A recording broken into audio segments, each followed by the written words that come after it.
war is raging in Iran. We're praying for all the soldiers and troops. That's great that you're praying, but how about all the kids that died when the USA hit the towers? It broke my heart. That is the In what ways have you grown closer to Jesus? I serve a righteous God. And that is why we say our prayers. And we are all his children.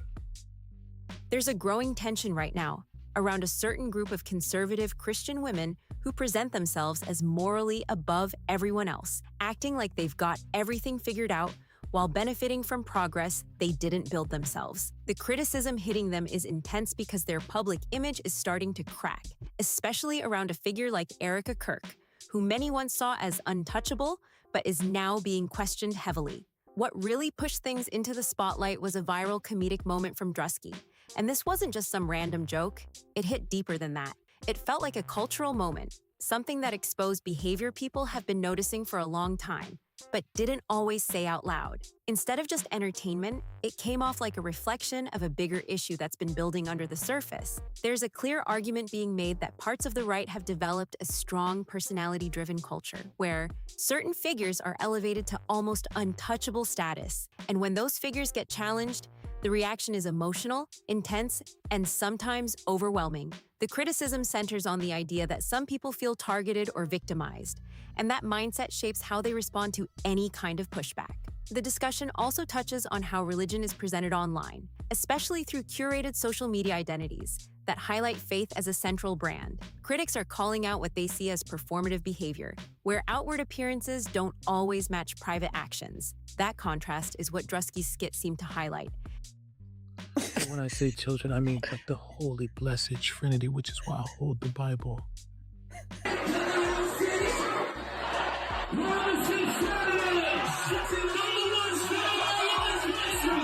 Sweet cream foam chai ice matcha. And Bella will have all organic pup cup. And why it resonated so strongly with so many viewers. There's also been a lot of conversation around how certain public figures handle personal situations, especially during difficult times. People process things differently, but when someone is in the spotlight, their actions are going to be analyzed from every angle. In Erika Kirk's case, some observers feel her public messaging and behavior have raised questions, while others continue to support her fully. At the same time, reactions from within conservative circles show that this isn't just outside criticism. There are groups and individuals on the right who are also stepping back and questioning what they're seeing. For example, there have been reports of local Turning Point USA chapters distancing themselves, suggesting that not everyone agrees with the current direction or messaging. What stands out most is the growing divide between public image and perceived authenticity. Critics argue that there's a level of inconsistency, promoting one lifestyle while living another, that people are starting to notice more clearly.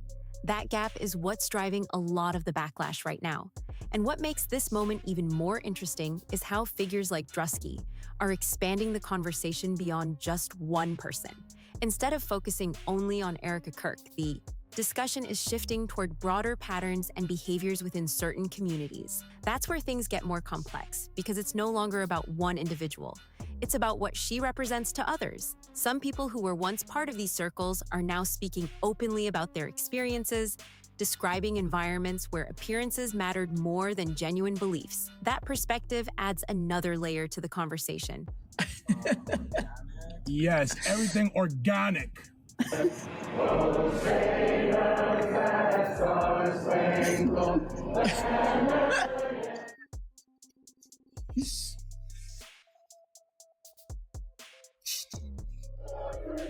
We have to protect all men in America.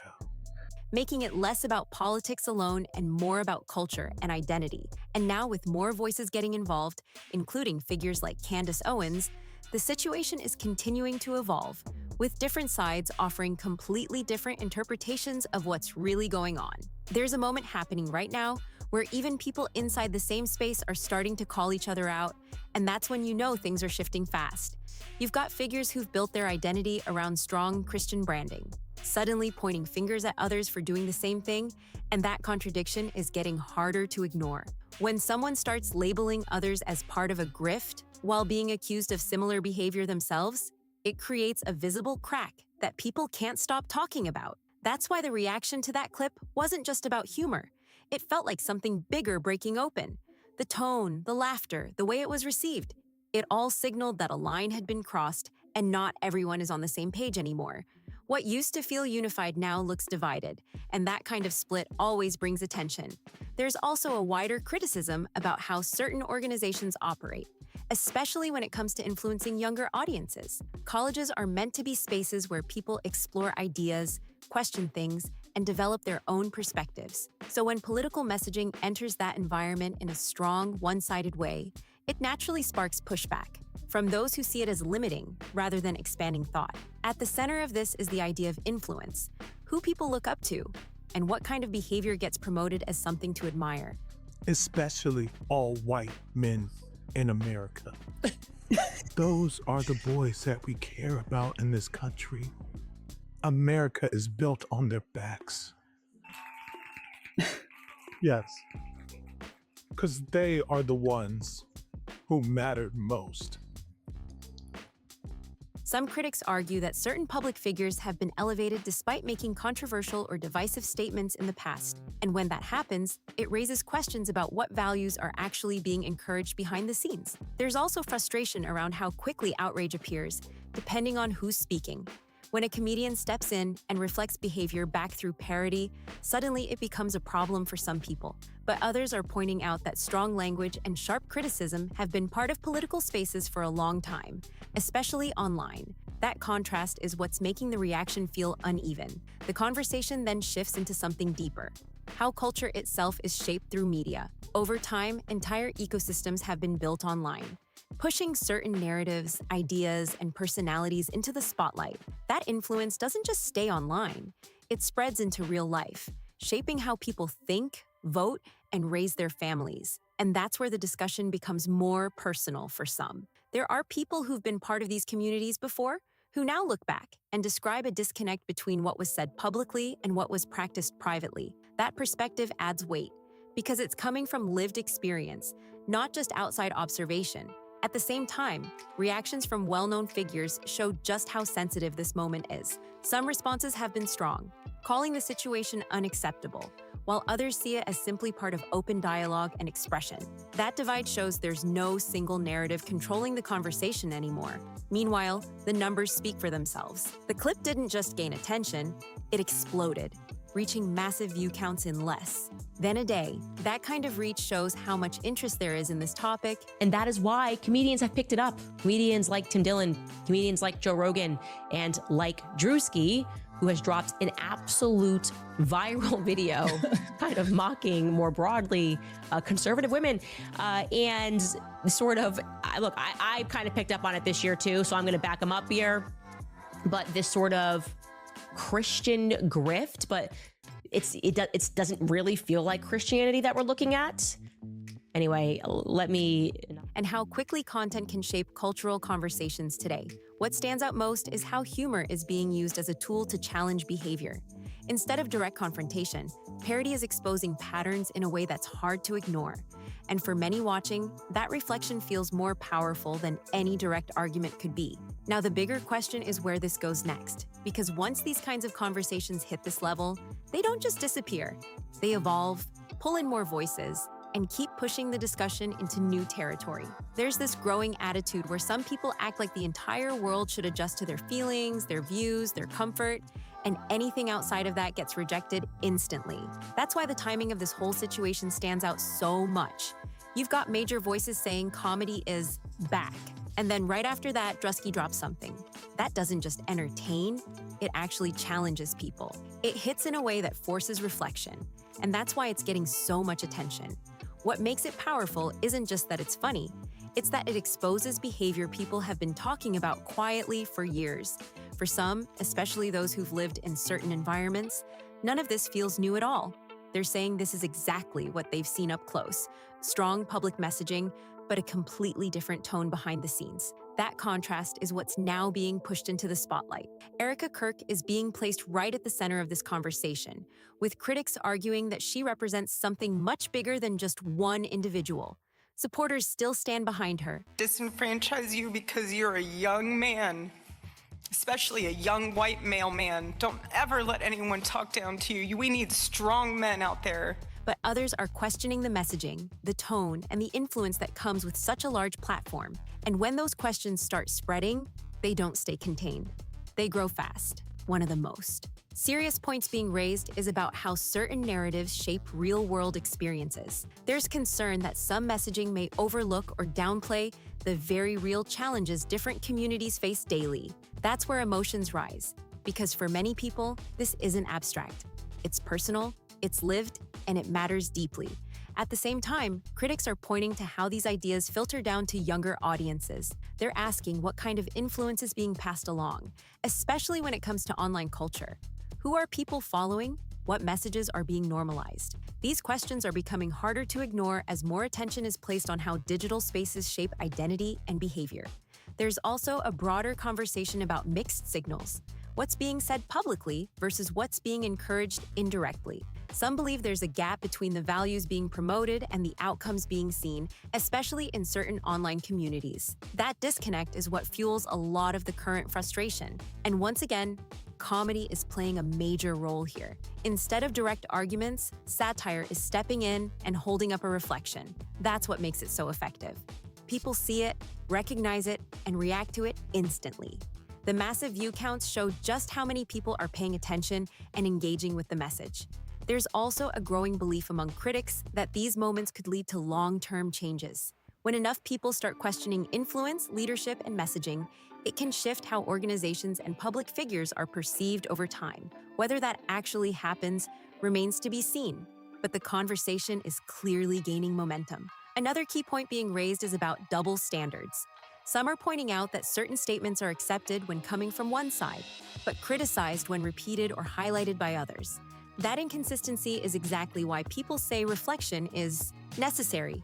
It forces a pause, a moment to reconsider what's being said and how it's received. At its core, this entire situation is about awareness. People don't always notice patterns until they're clearly shown to them. And sometimes it takes something unexpected, like a viral comedy clip, to make that happen. Once people see it, they start asking questions. And once those questions begin, the conversation doesn't stop. There's something people are starting to notice more clearly now. And it's the contrast between what was once accepted and what suddenly becomes unacceptable when repeated. A lot of people supported the kind of statements Charlie Kirk made while he was active. But when those same ideas were echoed later, the reaction shifted fast. And in some cases, there were real consequences for it. That kind of double standard is exactly why this conversation keeps gaining momentum. At the same time, it's important to separate disagreement from harm. Even critics who strongly oppose Charlie Kirk's views have made it clear they don't support violence or harm toward anyone. That distinction matters because it shows this isn't about personal attacks. It's about ideas, influence, and impact. And that's where the focus is staying. Then there's the way everything was presented publicly during that highly visible farewell moment. For some viewers, the scale, the style, and the messaging felt overwhelming, almost theatrical in a way that sparked strong reactions. People who grew up around similar environments recognized it instantly, while others seeing it for the first time were caught off guard by how it looked on such a large stage. In certain regions, especially places known for strong church communities, there's already an ongoing conversation about different styles of worship and expression. Not everyone approaches faith the same way. And even within Christian communities, there are differences in how people view large-scale, highly produced church experiences versus more private or traditional ones. That contrast is something many people are already familiar with. Because of that, moments like this don't just land in one group. They spread across different audiences, including those who share the same faith, but have very different perspectives on how it should be practiced. Some see it as powerful and inspiring, while others view it as overly performative. That divide has been there for years, but now it's being talked about more openly. There's also a lighter moment that added to the conversation in an unexpected way. When someone asked Grok to identify an image from the viral skit, the response labeled it as Erika Kirk herself, even though it was clearly part of a parody. That small detail ended up highlighting just how widely the skit had spread and how blurred the lines between satire and reality can become online. For critics, this entire situation represents a turning point, a moment where people start questioning things more directly instead of just accepting them at face value. They argue that humor, satire, and open discussion are tools that can bring attention to inconsistencies and spark deeper thinking. And right now, that's exactly what seems to be happening. At the same time, there's also a call for balance and awareness when it comes to personal situations. Public figures may face intense scrutiny, but they're still individuals dealing with real-life circumstances. Many people emphasize that support, understanding, and responsibility should all exist together, especially when families are involved. What remains at the center of all of this is influence, how it's used, who it affects, and what kind of message it sends moving forward. People are paying closer attention now, not just to what's being said, but to how it aligns with actions and outcomes. And once that level of attention is there, it doesn't fade easily. This moment feels bigger than just one person or one viral clip. It's about perception, culture, and how quickly narratives can shift when enough people start asking questions. That moment in the video, where she's lifting up that image of a victim, is exactly what people are reacting to right now. Critics are saying it pushes a narrative that doesn't reflect reality, and instead creates division by framing certain groups as under attack when others are facing very real challenges every day. That's why the backlash is growing, because people see it as misleading and unfair.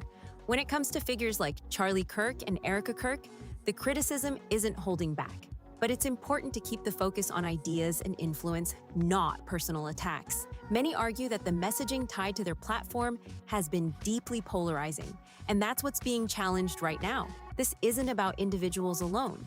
It's about what they represent and how that impacts wider audiences. There's also frustration building around how long certain organizations have had a presence in spaces like college campuses. Some believe those environments should prioritize open discussion, critical thinking, and exposure to a wide range of perspectives, not just one direction of messaging. That's where the pushback is coming from, and why more voices are speaking up. At the same time, people are pointing out how quickly things can shift within leadership and influence circles. Changes happen, new figures step in, and the direction of an entire movement can evolve almost overnight. That uncertainty is adding even more attention to what happens next and who ends up shaping the narrative moving forward. What's clear is that this conversation isn't slowing down. The mix of viral content, public reactions, and internal disagreements is creating a moment where more people are paying attention than ever before. And once that spotlight hits, it brings questions, debate, and a demand for clarity. If you've been following this situation, you already know this is just one part of a much bigger story that's still unfolding. So drop your thoughts in the comments, let me know where you stand on all of this, and make sure to like, subscribe, and share if you want more breakdowns like this. Stay tuned, because we'll be back with more soon.